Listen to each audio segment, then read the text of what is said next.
maestría y doctorado en genética humana, diplomado en oncogenética del City of Hope, jefe académico del Servicio de Genética Fundación Valle de Lili, con experiencia en innovación, montaje, desarrollo, interpretación de pruebas de citogenética, moleculares, INGS y análisis bioinformático clínico. Investigadora líder en el área oncogenética de la Fundación Valle de Lili. Autor del síndrome Rodríguez-Rojas, pulgar hepalángico y retardo psicomotor. Líder de la consulta oncogenética de la Fundación Valle de Lili. Bienvenida, doctora. Buenas tardes para todos. Muchas gracias a los organizadores del Congreso y la Asociación por la invitación. Vamos a hablar un poco de la epigenética y cáncer hereditario, un tema que no hay mucho, les cuento. Sí hay mucho de epigenética y sí hay mucho de cáncer hereditario, pero de epigenética y cáncer hereditario no es mucho y ya está empezando a salir mucha información. Espero puedo hacer una buena revisión para todos ustedes. Bueno, el único conflicto de interés que tengo yo, el tiempo que les debo dedicar y no se los dedico por andar por acá en Cartagena presentando charlas. Esos son los productos de la recombinación de mis genes con mi esposo. Bueno, vamos a hablar un poquito de la susceptibilidad hereditaria al cáncer. Así no se ve, pero acá sí se ve muy bien la verde. Tenemos que el cáncer hereditario, bueno, todos hemos escuchado del 5 al 10% de los casos aproximadamente podemos decir que son hereditarios, es decir, cuando tenemos una variante en alguno de los genes de alta penetrancia en el que podemos decir esto se trata de un síndrome de cáncer hereditario. Todos estos otros que salen de la consulta, que muchas veces nosotros nos quedamos con esa duda de que probablemente ese paciente sí tenga algo genético, pero que no lo hemos podido ver por más genes que se le hayan analizado y más estudios, MLPA y otras cosas. Por ejemplo, cuando se presentan casos familiares inexplicados, que uno ve, haces el árbol genealógico y tú dices ahí tiene que haber algo, pero no encuentras nada por más bien hecho que esté el examen. Toda esa complejidad clínica, la complejidad genética, mutaciones que son difíciles de encontrar, mutaciones difíciles de interpretar, variantes patogénicas que no son bien explicadas, toda esa cantidad de cosas que nos podemos encontrar en el día a día todavía está por ahí rondando. Hemos tenido algunos avances tecnológicos, pues hacemos paneles de cáncer hereditario, llegamos al exoma, ya en algunas partes estamos haciendo genoma, pero sin embargo pues a veces sentimos que nos quedamos cortos. Muy importante para quienes trabajamos en toda esta área ver cómo también la interpretación de los datos y el análisis bioinformático es muy importante. No tanto quién realiza el estudio, el análisis, sino de qué forma lo hace. Cuántos HPO está buscando, si tiene una buena historia clínica, qué le llegó para poder averiguar. Todos esos son retos a los que nos enfrentamos todos los días, los que leemos exámenes y también los que los ordenamos. Te llega un estudio negativo, por ejemplo, y uno se queda pensando pues cómo lo harían, si le buscaron todo. Yo había notado ahí que también tiene la abuela con cáncer de páncreas, ese tipo de cosas. Y pues como reto, las regiones no codificantes y las implementaciones que empiezan a tomar ya vuelo en este campo del cáncer hereditario. Algo muy rápido de la epigenética. Este es un término que se utilizó primero en 1950, que fue usado para hablar de efectos del desarrollo y fue ya más adelante cuando empezó a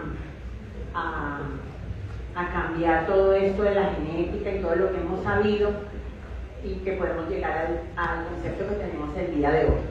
Entonces ya en el 53, cuando Watson, Crick y Franklin, no se les olvide, no es Watson y Crick, es Watson, Crick y Franklin, revelan la estructura del ADN cambiando el enfoque genético. Entonces ahí ya vienen otras cosas, ya ese término epigenética no se usa solamente para esto. En el 70 que se logró demostrar que algunas genes trabajan de forma somática, entonces también fue muy importante. Y ya en 2004 empieza a aparecer la definición que vemos en el día de hoy que nos interesa, y es que se define como rasgos heredables que no son basados en la secuencia del ADN. Muy importante esto. Ahorita algo importante también que quería mencionar es que si pudiera poner por aquí 2024-2025, ya también se está, como a mi concepto, desviando un poco el concepto de epigenética, y pues los genetistas sabemos muy bien que se trata de esto. Esa desviación pues básicamente me hizo acordar cuando salió todo lo del ADN, que se terminó el proyecto del genoma humano y todo lo que vendían el champú con ADN vegetal y todo el mundo quería comprar eso porque tenía ADN. Entonces ahorita también está saliendo mucho test epigenético, muchas cosas epigenéticas, pero realmente no estamos estudiando la epigenética, sino he podido ver algunas cosas, tal vez son modificadores, pero no son test epigenéticos para el concepto de un genetista. Bueno, la definición, entonces, son rasgos heredables que producen diferencias fenotípicas, que no causan donde no hay una variación en la secuencia, los diferentes mecanismos que ya estamos conociendo, ahorita los vamos a hablar un poquito más. Estos cambios epigenéticos entonces tenemos que los cambios epigenéticos estudian la función genética heredable, es decir, aquí ya estamos hablando de otra cosa, de cómo está funcionando esa proteína, de cómo está funcionando ese gen ya en las siguientes generaciones, y no tanto de la secuencia. Los cambios en la secuencia entonces los dejamos para lo que es genético, y lo epigenético estudia más bien es la función que es heredable. Mecanismos de inestabilidad genómica. Hay muchos mecanismos que nos provocan toda esa inestabilidad genómica en cáncer. Aquí están los más importantes, estos estudiados en cáncer de colon. Como siempre, el cáncer de colon es el que nos ha enseñado los multipasos, es el que nos ha enseñado mucho más de cómo se porta la genética a nivel celular en esas células para luego producir un tumor.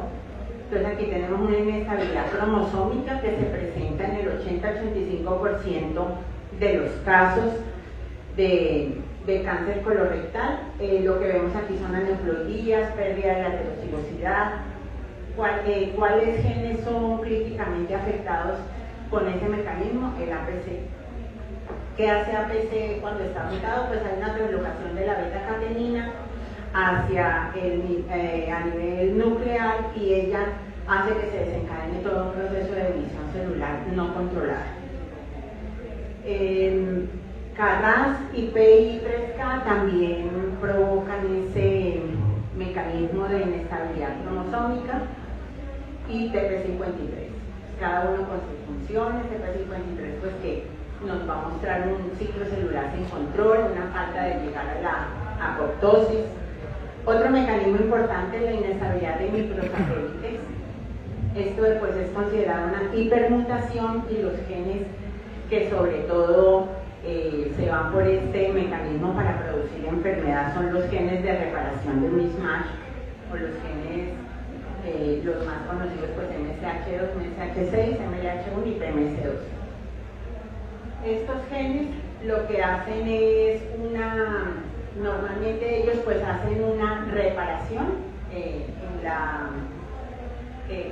los apareamientos de única base, y pues cuando están mutados no se hace la reparación, vamos a un ciclo celular sin control y se limita la apoptosis también de esa célula. Y por último, como un mecanismo muy importante que ha sido agregado en los últimos años de inestabilidad genómica en cáncer, es la epigenética por la hipermetilación de promotores. Entonces es lo que más se ha visto cuando se hipermetilan los promotores de los genes supresores de tumores. Y pues, ¿cuál es el mecanismo? Como son genes supresores de tumores, si los inhiben o los apagan, entonces no hay quien suprima el tumor, no ayuda, y al contrario, se hace una pérdida de expresión de esa proteína, y por lo tanto va a haber un estímulo para que se presenten los tumores. Aquí algunos de los mecanismos que, sobre todo en cáncer, se han realizado: metilación de ADN, las modificaciones de las histonas, los microARNs, acá también están, y la remodelación de la cromatina. Aquí las imágenes un poco más grandes, la remodelación de la cromatina, en donde vienen unos conceptos claves, donde aparecen los escritores de la metilación, los lectores de la misma y los borradores de la metilación, de tal manera que se puede ir haciendo como un juego molecular para que esos genes o esas zonas puedan ser prendidas o apagadas. Bueno, la metilación del ADN, las modificaciones de las histonas con sus acetilasas y mecanismos basados en ARN, que es de las otras cosas que ya está, pues hay mucha investigación desde este punto de vista. ¿Cómo es lo de la modificación de la cromatina? Pues tenemos aquí que tenemos los grupos de enzimas borradores y escritores, que lo que hacen es, entre estos grupos, los escritores pues, de metilación me hacen una cromatina condensada, más apretada, menos fácil para que pueda ser traducida, y los borradores pues son los que vienen también a quitar ese tipo de cosas para poder seguir. Como estamos hablando ahorita, es un mecanismo molecular activo. Y los lectores, en el caso de que cuando ya los borradores han actuado, me ponen una cromatina más relajada, más espaciada, que se puede leer fácilmente, entonces los podemos leer con estos factores de transcripción, maquinaria de reparación del ADN, etc. Bueno, la herencia epigenética. Esta es una figura que encontré en un paper en donde podemos ver cómo en la replicación se empiezan ya a metilar las histonas hijas y el ADN que está saliendo en la replicación. Se considera, esto es hecho en una bacteria, se considera que el 50% de la herencia de metilación se hace en los primeros minutos de la replicación, o sea, es un proceso muy rápido, y a los 30 minutos se considera que más o menos ya el 80% de las histonas hijas y de las cadenas hijas ya están metiladas de la misma manera que las cadenas que las originales, con todas estas enzimas que tienen que ver pues ahí en el mecanismo, las DNA metilasas. UHRF1 toma importancia tanto en la herencia de la metilación temprana, que es la que es inmediata durante la replicación, y la que no es temprana, que es la que ocurre hasta 30 minutos después. Bueno, aquí otro esquema de más o menos de lo mismo. Tenemos aquí unas islas de PG que están pegaditas del gen. Aquí hay algunas entonces que están metiladas. Estas que están metiladas lo que hacen es que repelen los factores de transcripción, a su vez llaman a otros, la DNA metiltransferasa pues va metilando, y esto hace que se atraigan otros factores que también van a inhibir, y pues se va a reprimir la cromatina, no va a haber expresión y por lo tanto va a haber un silenciamiento del gen porque no va a haber transcripción. Y ya acá pues tenemos a TET que empieza a acetilar, en este caso, quita los grupos metilo y ya se puede prender la transcripción.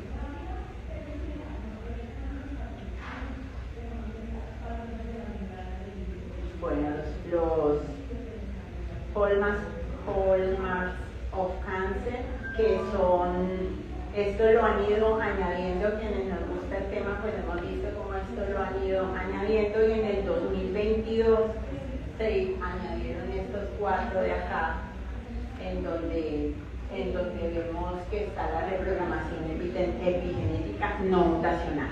Entonces, antes hablábamos pues de todo este es el proceso para que una célula se vuelva maligna y metastásica. Se van los supresores de crecimiento, se evita la destrucción inmune, todas estas cosas, pero a partir del 2022 se agregaron microbiomas polimórficos, la reprogramación epigenética no dependiente de mutaciones, células emergentes, y la plasticidad fenotípica fue como que se ha empezado pues a dilucidar de qué es que se trata. Entonces pues nos vamos a encargar de estas, se las traje nada más para que vean cómo la epigenética en cáncer pues ya es algo casi que obligatorio que lo tenemos que tener en cuenta. Aquí lo que sucede de forma de toda la carga de mutaciones y de cosas, fenómenos epigenéticos que ocurren en las células. Aquí tenemos de este lado una célula normal y aquí una célula tumoral, una célula maligna de cáncer. Por ejemplo, vemos aquí como en la metilación, entonces hay una hipermetilación de promotores, hay una hipometilación global. Entonces, si tenemos hipermetilación de promotores, esto me va a inhibir los genes supresores de tumores, pero en el caso de la hipometilación global, que también puede ocurrir, pues aquí los que se van a activar son los oncogenes, que deberían estar no tan activos.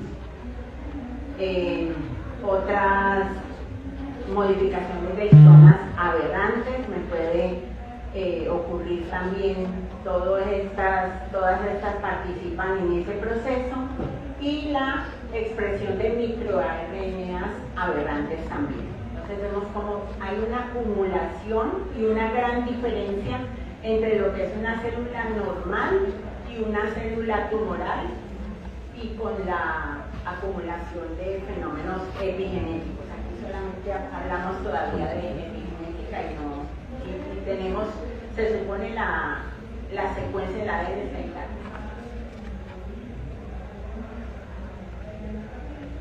Bueno, aquí para mostrarles esto es lo que ocurre en el carcinoma de páncreas. Lo normal es que el promotor de P16 esté funcionando, un supresor de tumores y toda su maquinaria transcripcional. En el adenocarcinoma de páncreas generalmente es las islas CPG5' de ese promotor están metiladas. Esto hace que la SP1, todos los factores de transcripción y la maquinaria transcripcional no se peguen, no funcionen, salen, y al contrario, cuando tengo todo esto metilado, entonces se me van a atraer otras enzimas que me ayudan a silenciar todavía más el gen. Entonces, esta es una de las causas en que la epigenética está ayudando pues, en el adenocarcinoma de páncreas.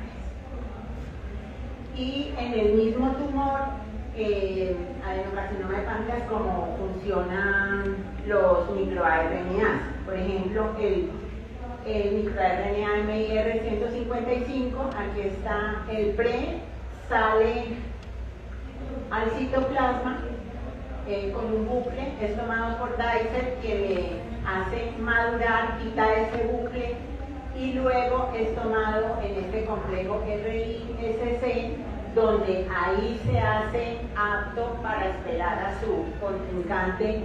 ¿Y quién es el que se va a parear con él para inhibirlo? Pues es TP53 y NP1, que es un gen que participa, que le ayuda bastante a TP53 para llevar la célula a apoptosis.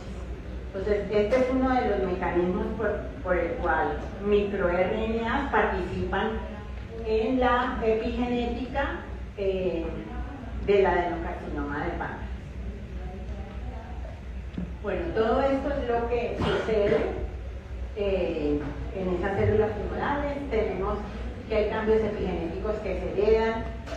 Al heredarse esos cambios de células madre a células hija, pues vamos a tener cambios duraderos en la expresión génica. Todo eso va a aumentar la predisposición al cáncer, y hay muchos estudios en donde si tenemos, pues donde se comprueba que si tenemos todas estas cosas y además tenemos influencias ambientales como estilo de vida, exposición a químicos y todas esas cosas, el riesgo de cáncer va a ser mayor. Bueno, no sé si en la audiencia, si tenemos todos claros que es una epimutación primaria y una secundaria. Bueno, yo creo que todos, pero estamos divididos. La epimutación primaria es cuando una mutación se da sin una alteración en la secuencia del ADN. Es decir, es la que todos siempre como que tenemos y sabemos. Y la epimutación secundaria es una epimutación que tiene una alteración en la secuencia del ADN, pero que el efecto y lo que me está produciendo es una epimutación, un silenciamiento de los genes. Entonces me llamó la atención, y es que en el caso de las epimutaciones secundarias, que ahorita les voy a mostrar algunas que ya hay, todas esas mutaciones fueron inclusive clasificadas inicialmente como benignas, probablemente benignas, o las que más llegaron hasta variantes de significado incierto, y solamente cuando se hicieron estudios de metilación fue que ya pudimos saber de esas mutaciones, pues que eran las epimutaciones secundarias. Aquí les muestro algunas de todas estas cosas que estamos hablando. Es una revisión, aquí nada más es una de las referencias. Esta referencia las menciona casi a todas, pero hay muchas más. Es una revisión en donde pude ver lo que ya hay descrito, comprobado, y algunos de ellos con estudios funcionales, pero la mayoría con estudios de metilación. Por ejemplo, pues en el LH1, que tenemos la hipermetilación del promotor. Este es lo que produce. Estas son las mutaciones que se encontraron. Si las vemos nosotros, pues son intrónicas. Estas mutaciones en cáncer colorectal se ha visto que producen una hipermetilación del promotor. A esto es a lo que le llamamos una epimutación secundaria. Tengo un cambio en la secuencia del ADN y ese cambio es la que me está provocando la hipermutación del promotor. Otra pues es la metilación constitutiva de MSH2 en cáncer colorectal, que alcance a tomar pues los primeros, una delección en 3' de EFCAN. En el artículo que lo vi en varios dicen que el fenotipo es similar al síndrome de Lynch. Yo tenía pues en mi concepto eso es un síndrome de Lynch, pero en algunas partes lo refieren como similar por la forma en que se da la mutación sobre todo. Otras metilaciones constitutivas, por ejemplo de BRCA1, que producen cáncer de mama y ovario, metilaciones del promotor de BRCA1, esta mutación también está en la región UTR5' de BRCA1, pues también es sincrónica, se ha visto en pacientes y en familias con cáncer de mama y ovario, que el árbol genealógico es autosómico dominante, con los estudios de BRCA1, 2 y todo el panel genético normal, y bueno, encontraron esta mutación. Se le atribuye a esto más o menos el 2% de los casos de cáncer de mama y ovario hereditario. Es decir, que tenemos por ahí algunos que seguramente no los hemos podido diagnosticar. La metilación constitutiva de los genes de recombinación homóloga también ya empieza a tomar como campo en toda la investigación de los papers. La metilación de ATM se ha visto pues en cáncer de mama y ovario como un probable causante de patogenicidad. La metilación del promotor de PALB2 también, y la metilación germinal de RAD51C.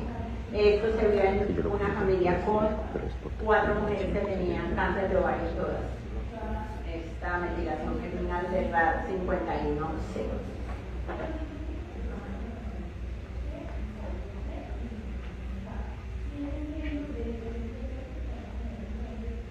Aquí, de las mismas que estamos hablando ahorita, estas epimutaciones secundarias, como vemos entonces, es un cambio en el ADN que finalmente lo que van a producir es una metilación del promotor en estos casos de MLH, de estas 3 mutaciones que están aquí.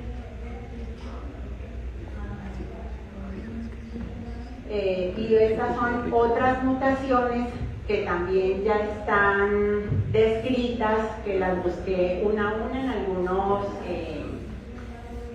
bases de datos todavía aparecen como variantes de significado incierto, algunas de ellas ya reportadas como patogénicas en ClinVar, pero pues en los algoritmos de esas, como Barson y Franklin, la mayoría salen como variantes de significado incierto y algunas probablemente benignas. Por ejemplo, esta mutación en BRCA1 provoca un pseudoexón en el ARN mensajero, que es un pseudoexón. El pseudoexón es esta mutación lo que hace es que una parte del intrón se pegue con el ARN mensajero, y eso provoca, por eso se llama un pseudoexón. Entonces eso provoca el silenciamiento y vemos el cáncer de mama y ovario, que es el fenotipo pues típico de BRCA. Esta otra, que también es una inserción de estas regiones ALU, BRCA2, provoca un salto en el exón 3 de BRCA2 y también con los patrones de empalme alterados y pues asociados al fenotipo. En BRCA1 tenemos estas otras 2 que tienen la actividad promotora, también esto es en BRCA1. En BRCA2 esta otra también ya descrita, algunas de ellas está asociada pues a predisposición genética aumentada a cáncer de mama y ovario. Este polimorfismo en PTEN, que se encuentra en el promotor de PTEN, se ha visto que en que se vio en una familia donde varios miembros de esa familia tenían adenocarcinoma de la unión gastroesofágica y además cáncer de mama, y todos tenían este polimorfismo, y los estudios están orientando hacia que este polimorfismo inhibe la expresión de PTEN. Si usted pone este polimorfismo en Barson, probablemente le va a salir como variantes en el promotor de TER. Estas variantes mejoran los niveles de transcripción, esto se ha visto en melanoma. Entonces, al mejorar esos niveles de transcripción, pues estamos promoviendo potencialmente la tumorogénesis. Y este polimorfismo que se ha visto en una familia en donde hay varios miembros con carcinoma papilar de tiroides, lo que hace este polimorfismo es un ARN no codificante largo, y lo que hace es afecta a los genes supresores de tumores, entonces por eso tiene gran potencial también este polimorfismo. Esos son más o menos los que encontré en una búsqueda grande. Hay muchos otros, pero todavía como que no hay muchas pruebas. Estos son los que ya hay algunos estudios que nos indican que, por lo menos los que trabajamos en oncogenética, tenemos que estar pendientes, sobre todo en esos pacientes en donde su paciente sale y usted dice: este paciente tiene algo porque el árbol genealógico me da, porque la edad de presentación, por todo, y resulta que los exámenes de genética son normales. Entonces, ¿qué vienen? Vienen muchos retos en este campo de la epigenética y el cáncer hereditario.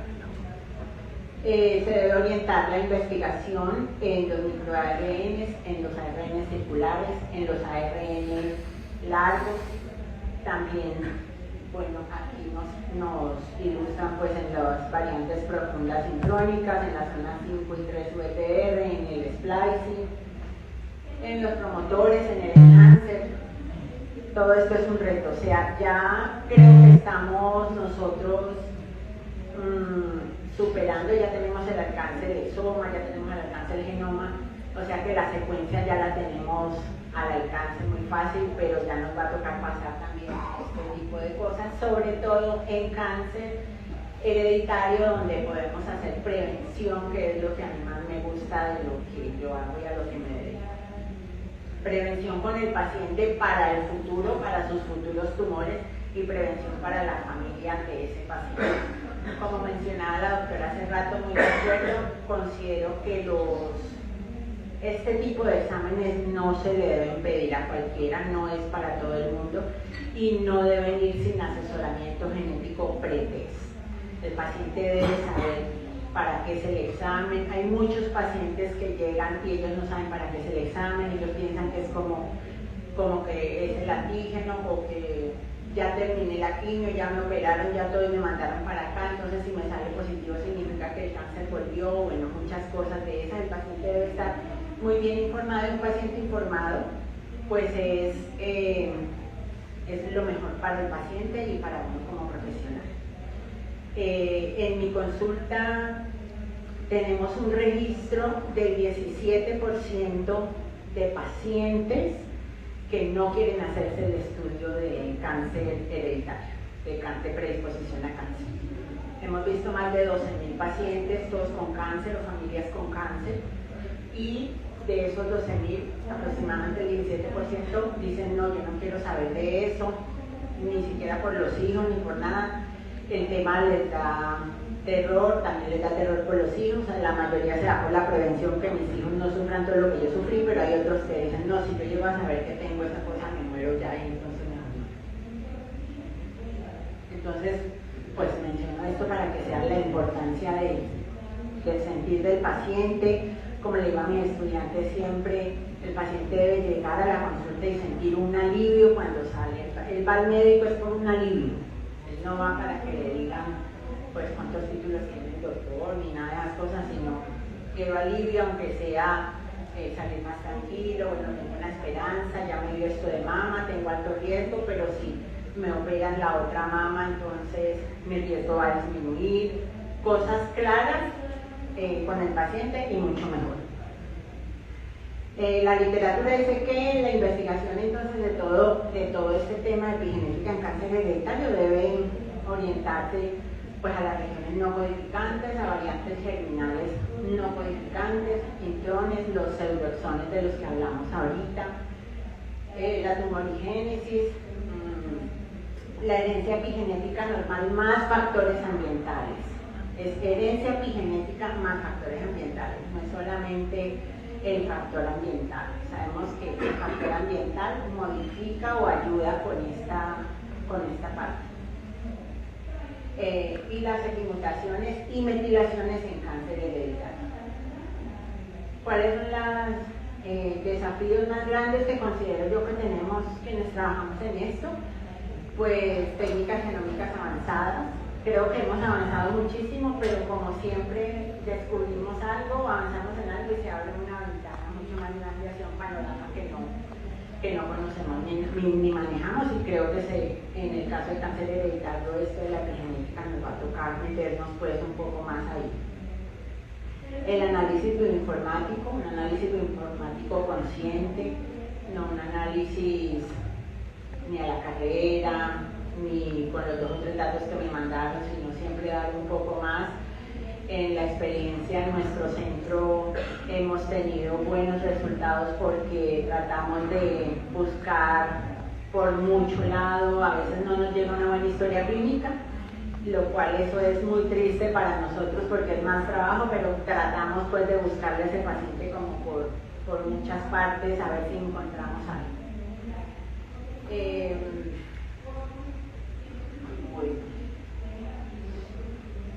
Y ya sería todo lo que les traje de epigenética. Espero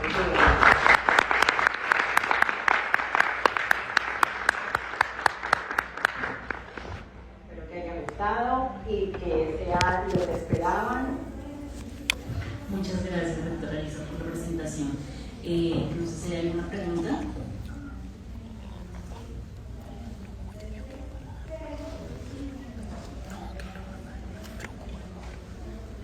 Bueno, muchas gracias por la presentación y la información. Pues tengo una